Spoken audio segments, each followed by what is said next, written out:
got some dramatic cross lighting. That's awesome. All right, so sit rep. I'm almost exactly 100 miles from home, probably a little more if I think about it. What I'm thinking, there's a few things I'd like to tweak on the design still. If I call this a 100-mile test ride, there's things that I learned on this ride you can't learn testing on shorter rides. The system basically works. The batteries are still a weak point though. I'm a little bit concerned about that. All right, good morning world. Got the bike mostly loaded. It's getting the last little bit of a charge. It's about 9 o'clock in the morning. Sun came up about 7:20, so it's had an hour and a half of charging. Pretty low angles, but I was down to the point of one of the batteries dropped offline last night, and at the moment 39.8. I got the controller set to cut off at 41.5, so we could go a ways yet. Time I get everything settled will be pretty good. Coming out of here though, I'm going to be kind of going downhill for the next mile, and then I'll be going towards the west. I don't think I've got any real steep hills most of today, so we should be okay. I got the panels pretty clean. Walked over with a rag, soaked it in the window washer at the gas pump there, and that works pretty good. So yay for that. I've had the worst time keeping dust off of these things, so I guess considering where I am right now. Anything to add? Not really. Giddy up, go. Yeah, I had a hard time sleeping last night. My legs were really cramping up, but once I settled in, I think we're okay. The only easy day was yesterday, right? We did 70 miles yesterday. I think I said 50 on yesterday's video that I went back and looked at it, because I used to work in Fort Hancock. At Fort Hancock to my place was 50 miles, and this is Fabens, and it's about 20 miles from here to there, so it was about 70 miles. Looks like today is going to be close to 60 miles. I'm trying to do a little bit of trip planning ahead of time and know sort of where I'm trying to go to. If I don't make it, well, I just set up camp wherever I happen to be, but at least have a plan. So. And we're leaving 2 hours earlier than we did yesterday, so we should be fine. I'm gonna probably hit a Walmart in El Paso. That's what, 30 miles from here, I think. That'll be about halfway through the day, so I'll stop and grab some snacks and stuff. All right, moving on. Nothing remarkable here. Walmart Supercenter. There was a bunch of stuff I was thinking of buying before I left, and I thought, well, shoot, I'm going to go right by at Walmart, so probably more than one.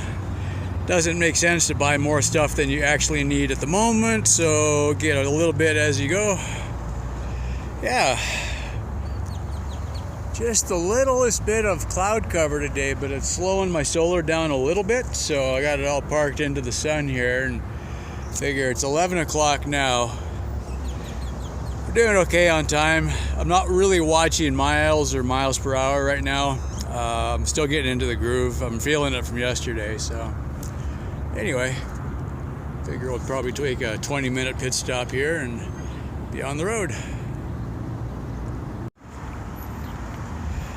All right, more like an hour later, but we got the spandex shorts and a new seat. That's guaranteed to go 20 miles an hour faster right there.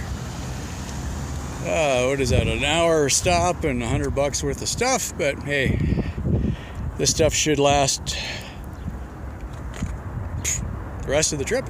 Yeah, so yeah, 3 pair of shorts. I figure I'll just soak whenever I get a chance and hang them off the back of the bike. Rotate, rinse and repeat. Alright, off we go. Well, this is a nice change. I was expecting to battle with traffic going through El Paso, which honestly was a frightening prospect.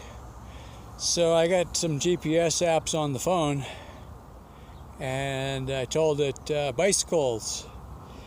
And at first it was kind of like a trust issue because it's sending me on every little chicken path, and I'll be riding along and it'll send me into a park that only lasts for a block, and then I'm out of the park and you slam on the brakes trying not to hit the little pylons or something like that. But now I got an actual bike path that goes along a canal route.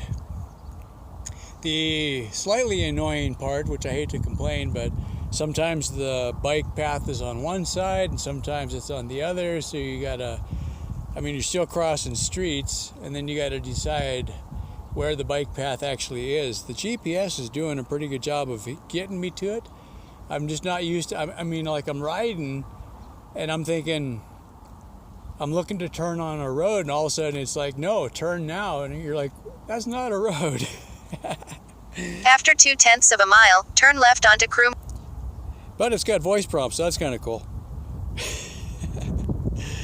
Continuing on.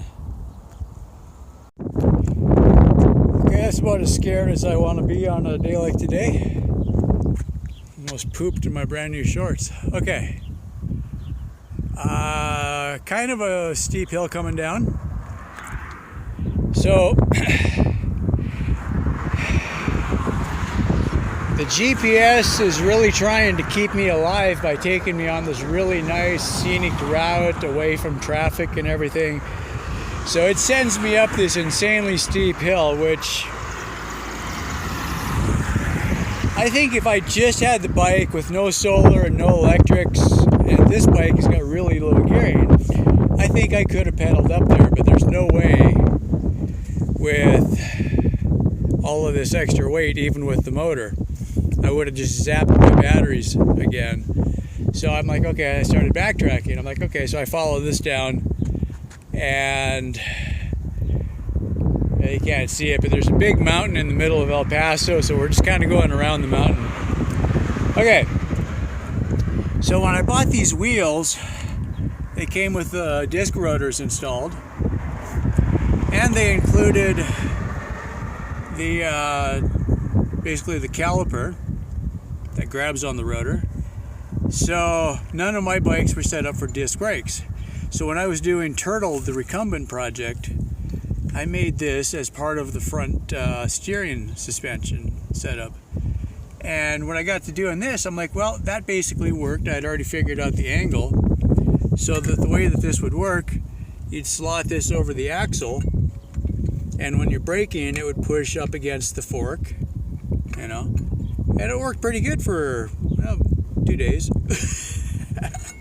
Twice now I've noticed that my front wheel is coming loose, so I'm gonna find a better lock washer. The one that came with the wheel isn't up to the task apparently, but possibly this working was working the lock washer loose, but in the process it just completely opened this little slot that I cut. Now I'm going down a hill without front disc brakes. By the way, disc brakes are awesome when they work. So I lost the front brakes, and this thing is now on the end of the cable bouncing off the front wheel at, I don't know, 20 miles an hour maybe. And, you know, I'm in spandex, so that's not going to go well. And I'm just like, I can't do anything. I can't reach down and grab it. And I'm just hoping it doesn't go into the wheel. And I'm like, this hill goes down pretty much to the river. So I'm doing a one-footed Fred Flintstone, trying to stop. My back brakes, I never got really super tight because the back wheel is a little bit bent. So I left them a little bit slack. So I don't know if I'd ever stop if I pulled on them. They were working a little bit, but not enough. So I guess now I got to fix that because I don't have front brakes. And I can't put that style of, well, I don't have the parts anymore, but I can't put that style of like side pulls on this kind of a rim. I think it's an aluminum rim or something, so you can't use regular brakes on there. All right. Oh, as if that wasn't enough, I'm not sure if this is going to show up on camera, but from here to here, that disc is totally bent, so this would not work anymore anyway. So it's not going to hit anything where it is, so I'm going to leave the disc on there. Now, as it turns out, at home, I think I've got 4 more of these, or 3 more, or something like. Well, I've got 4 wheels that all have discs on them, so that's 4 of those. Plus, I bought some more, and this part is fine. What I will have to do, I guess, eventually, is buy a new set of forks that is set up for disc brakes. So that might involve going to a bike shop or something. I don't know. We'll deal with that when it comes to it. So I'm going to take off the Carnage, fix the back brake. The way things are going today, it's 3 o'clock now. I'm about an hour away from another Walmart. This is the Walmart that I used to camp in every night when I was working. This is funny. I was working at Sam's Club, but I camped at the Walmart because the Walmart was open 24 hours. So there was a whole line of us parked out there on one end where, you know, typically if you're polite, they won't ask you to leave. So I'd camp during the week and go home back to the ranch on the weekends. So I was sleeping in the back of my truck. So that's the Walmart that I'm going to. It's kind of on the outskirts of town. So the way things are going, I'm like, yeah, you know what? So I don't self-destruct anymore. I get the back brakes working. Meantime, the batteries are recharging again, so that's working good. And I think we're, I don't know, 15 miles still from that Walmart. So it's much slower going in town. That's the thing. This is the learning experience. Batteries are taking a bigger hit in town. Constantly stop and go, and you can't get a rhythm going because you're always stopping for stop signs or, you know, speeding up or slowing down. So it's, you know, not the end of the world. It's just throwing my numbers off. So we'll stop at the edge of town and we'll make New Mexico tomorrow. Yeah. Life on the road. Didn't die.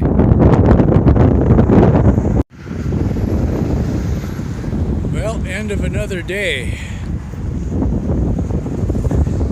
Another Walmart.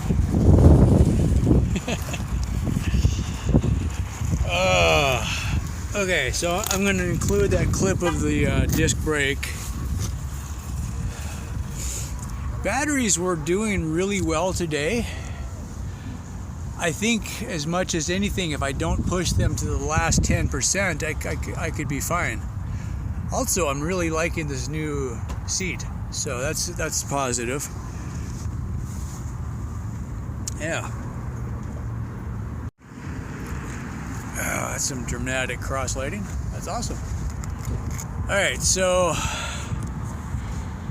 sit rep.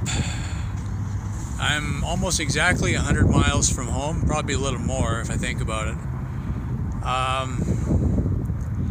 What I'm thinking, there's a few things I'd like to tweak on the design still.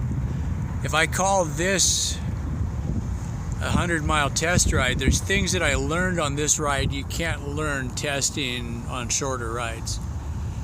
The system basically works. The batteries are still a weak point though. I'm a little bit concerned about that. The reason one battery would drop offline is if one of my connections between cells is failing. So that's probably what's going on. So the irony is,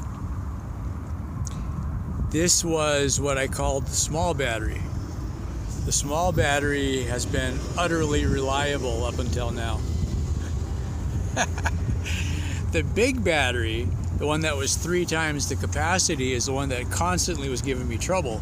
So when I finally took it apart, I realized there was broken connections on all over the place. So at any time, it was probably running at about 30% of capacity. So it was taking up all that space and the weight, but the individual cells weren't all connected. I had just failed spot welds everywhere. So I rebuilt the big battery, made it even bigger, made a mega battery that was going to just rule the world. And then what I realized was it was too heavy. It was just way too heavy. So at the last minute, I went back and looked at the little battery and added another set of cells to that. And in the process, I have taken it apart to do that. I found there was some bad connections that I thought were good. So I kind of fixed them, but thinking about it, that's more than likely where the problem is. So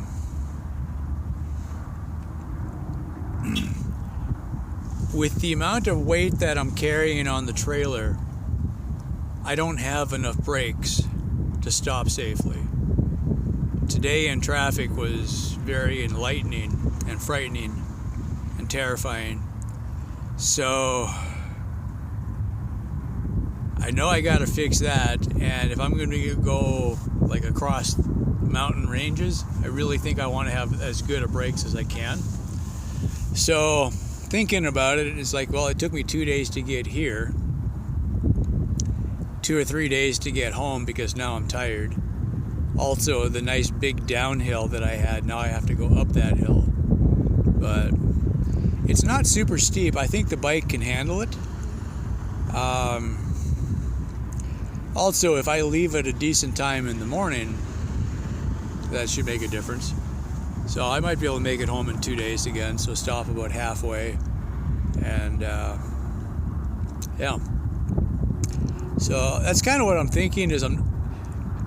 What I'm kind of concerned about is if I go back now and refix some stuff, that's going to slow me down another week. But by leaving when I did, if this would have worked, I would have been 100 miles closer. All right. The other option was to stay home and test it and test and test, but it's not practical to do a 200-mile test ride off of the ranch because you end up breaking more stuff getting off the gravel road. You know, once I'm past the gravel, everything else seemed like it was working pretty well. So we're close. You know, it's today riding with the new seat and the bike shorts made a huge difference for comfort. I was getting chafing off of the other seat. So, okay, it's a little thing, but it's like, well, I've spent the money on that. You know, you don't just quit now, but at the same time, from a safety point of view, having a questionable battery and a non-functioning front brake, that's kind of a big thing. So fixing that here, okay, the battery, you can just go buy a bike battery. I think what I have is probably 2 or 3 times normal bike battery capacity. Never really performance tested it, but that could be easily $500 worth of battery. Okay, that's why I've tried so hard to keep them working, because I have this huge investment in them. In fact, if this year goes well, I want to do the same trip again next year, only do the other half of the U.S. And I could I think what I want to do is spend the winter fixing the original battery, because it has such huge potential. It's worth fixing it. When they work really well. So I'm really happy with the chemistry, the lithium iron phosphate. They seem to be a really good battery. And I got them, well, you know, I got them for half price, and then the idea is to build a pack out of the individual cells. So it came down to the simplest thing of the spot welding technology. I couldn't get it to work. So yeah, now that I've had more time to think about it, I can probably make it work. I just needed more time. All right, so if we just put it off, So one possibility, just go buy a commercial bike battery now that I've spent all the money on the other one. The other possibility is something I'd considered early on. What if I just bought tool batteries? It reminded me of it again about an hour ago. I rode past a Harbor Freight and it just suddenly clicked. It's like, well, what if I could just go get several Harbor Freight tool batteries and hook them all up and make a 36 volt pack? So I'm going to look at that a little bit tonight on the internet, just to see what, if I could get 2 of them or 4 of them, and plus maybe I could still keep them functional as tool batteries, because the tools that I have at home, the batteries are all wore out. So in fact, I've been testing that. I was using the bike battery to run some of my power tools, and man, does that work good. It's just too heavy to be on the tool, right? So there's some ideas there I can tweak. I'm not sure if it makes sense to do it for this year or for next year. I saw people have donated money either through Super Thanks or PayPal or Patreon or memberships. So the question is going to be, which makes more sense? I want to spend the donated money wisely, but I still want to go forward with the trip. It's just a matter of which makes more sense. There's none of what I got now that's, the best of the best. It's an old rusty bicycle that I've cobbled together. What I can say though is, with the insane load that I've got right now, I went up some hills today that I could not believe that it was still going. It's a little tiny 250 watt motor, and it had enough power. I was pedaling my butt off, but it made it, and after having battery problems yesterday, I was nervous about that today, but I'm like, well, I'm still not that far from home. I could pedal home if I had to, so I figured it'd be a good time to test it. And yeah, it just cruised up the hill, so okay. Maybe for next year I'd get a 500 watt motor, but the 250 is actually, I'm really impressed with it. I don't know how long it'll last under this kind of load. That's something to think about. But if nothing else, it's an interesting, test that I can say, yeah, it worked, or no, it didn't work. So for anybody that thinks they need a 1,000 watt motor, maybe you don't. Anyway, got about an hour until sunset. I'm getting a little bit of sun on the panel still, not very much. I'm sitting though at 39 volts on a 36 volt battery. I've set the charger to stop at 41.5. So we're not quite fully charged, but we're looking pretty good. So we should be in good shape for tomorrow.